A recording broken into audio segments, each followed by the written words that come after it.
राजी सरकार की जय। काहे मुनि बेहस गोड़ मृदवानी, सुता तुम्हारे सकल गुण खानी। सुंदर सहज सुशील सयानी, नाम उमा अंबिका भवानी। नारद मुनि ने हंसकर रहस्य युक्त कोमल वाणी से कहा कि तुम्हारी कन्या सब गुणों की खान है। यह स्वभाव से ही सुंदर सुशील और समझदार है। उमा अंबिका और भवानी इनके नाम हैं। सब लक्षण संपन्न कुमारी, हो यह संतत प्रिय है प्यारी। सदा अचल यह कर यही बाता, यह तेजस्व है पे तुमाता। कन्या सब सुलक्षणों से संपन्न है। यह अपने पति को सदा प्यारी होगी। इसका सुहाग सदा अचल रहेगा और इससे इसके माता पिता यश पावेंगे, कीर्ति पावेंगे। हो यह पोज सकल जग माही, यह सेवत कछु दुर्लभ नाही।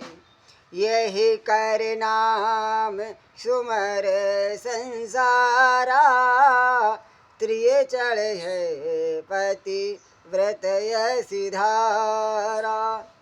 यह सारे जगत में पूज्य होगी और इसकी सेवा करने से कुछ भी दुर्लभ नहीं होगा। संसार में स्त्रियां इसका नाम स्मरण करके पतिव्रत रूपी तलवार की धार पर चढ़ जाएंगी। शैल सोलक्षण सोता तुम्हारी, सुनहा हो जे अब गुण दोहि चारी। अगुण अमान मात पे तुहीना, उदासीन सब संशय छीना। तो हे पर्वतराज, तुम्हारी कन्या सुलक्षणी है और अब इसमें जो दो चार अवगुण हैं उन्हें भी सुन लो।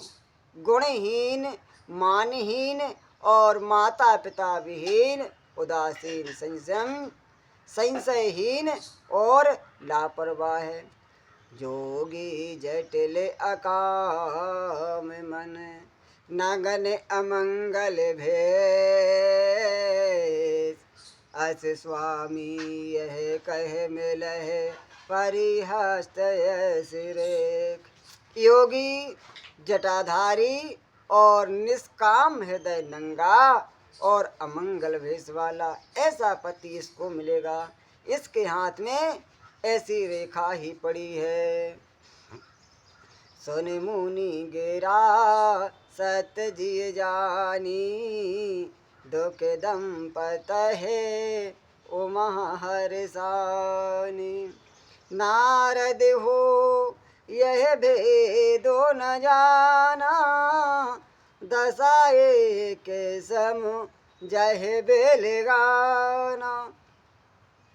तो नारद मुनि की वाणी सुनकर और उसको हृदय में सत्य जानकर पति पत्नी हिमवाने और मैना को दुख हुआ और पार्वती जी प्रसन्न हुई।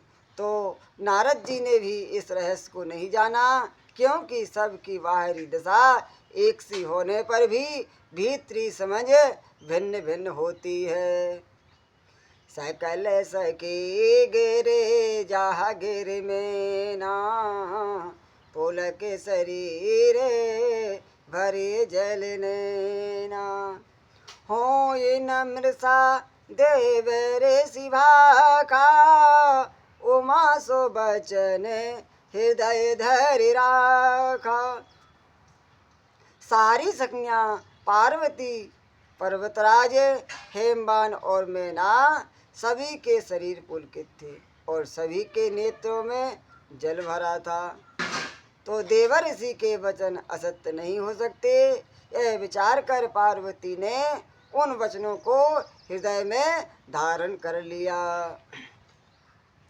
उपजहु से विपद कमल स्नेहु, मिलन कठन मन भासन देहु।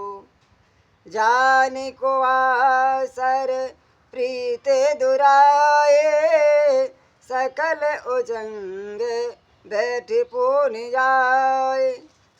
तो उन्हें शिव जी के चरण कमलों में स्नेह उत्पन्न हो गया, परंतु मन में यह संदेह हुआ कि उनका मिलना कठिन है, और अवसर ठीक ना जानकर उमा ने अपने प्रेम को छिपा लिया और फिर वे सखी की गोद में जाकर बैठ गई। झूठे ना होए देवर शिवानी, सोचह दंपत सके सयानी। और धर धीर कहे गिराओ, कहो नाथ का करहे उपाय। तो देवर ऋषि की वाणी झूठी नहीं होगी, ऐ विचार कहे माने मैना और सारी चतुर सखियां चिंता करने लगी। फिर हृदय में धीरे धर कर पर्वतराज ने कहा कि हे नाथ, कहिए अब क्या उपाय किया जाए। तो कहे मुनि से बनते सुनो, जो विद लिखा लीलार। तो देव धनुज नर नाग मुनि को न मेट निहार। मुनीश्वर ने कहा कि हे माने सुनो, विधाता ने लीलाट पर जो लिख दिया है उसको देवता, दानव, मनुष्य, नाग और मुनि कोई भी नहीं मिटा सकते हैं। तद्यपि एक में कयो उपाय, होई करे जो देवो सहाय। जैसे भरवे भर न हो तुम पाहे, मिलहु उमह तस संशय नाही। तो भी एक उपाय मैं बताता हूँ, यदि देवता सहायता करें तो वह सिद्ध हो सकता है। उमा को वर तो निसंदेह वैसा ही मिलेगा जैसा कि मैंने तुम्हारे सामने वर्णन किया है। जे जे वर के दोष बखाने, उठते सब शिव पह में अनुमान। जो विवाह शंकर सन होई, दोष हो गुण सम कह सब कोई। परंतु मैंने वर के जो जो दोष बतलाए हैं, मेरे अनुमान से वे सभी शिव जी में हैं। यदि शिव जी के साथ विवाह हो जाए तो दोषों को भी सब लोग गुणों के समान ही कहेंगे। भोले बालाजी सरकार की जय।